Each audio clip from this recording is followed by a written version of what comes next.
দাঁড়াও দাঁড়াও, ফেলে দেবে ভাবছো? তা দিয়ে যদি এত সুন্দর সন্ধ্যার চায়ের সাথে খাওয়ার স্ন্যাক্স কিংবা সসের সাথে খাওয়ার স্ন্যাক্স তৈরি হয় তাহলে কেমন হয় বলো তো? এখন তো নতুন আলু উঠেছে, আর পুরনো আলু সেমন পাওয়াই যায় না। তবে আমার মতন কে কে আছো যারা নতুন আলু খেতে একদমই ভালোবাসো না, পুরনো আলু খেতে ভালোবাসো? তা পুরনো আলু আনলে বাড়িতে বড় আলু কাটলে তার মধ্যে দাগ ম্যাক্সিমাম আলুতেই থাকে, তো সেইগুলো না ফেলে দিয়ে সেই আলুগুলো একটু টুকরো টুকরো করে রেখে দাও, কিন্তু পচা নয়, দাগালা আলু।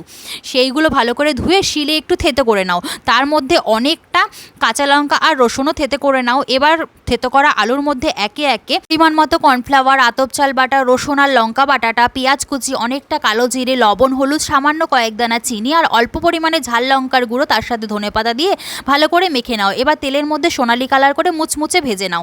এবার সস দিয়ে কিংবা চা দিয়ে সন্ধ্যায় স্ন্যাক্স খাও, ফেলে দেওয়া জিনিস দিয়ে জমজমাট স্ন্যাক্স আর মুখরোচক। কেমন লাগলো জানিও, ভালো লাগলে একটি লাইক করে দিও। টাটা।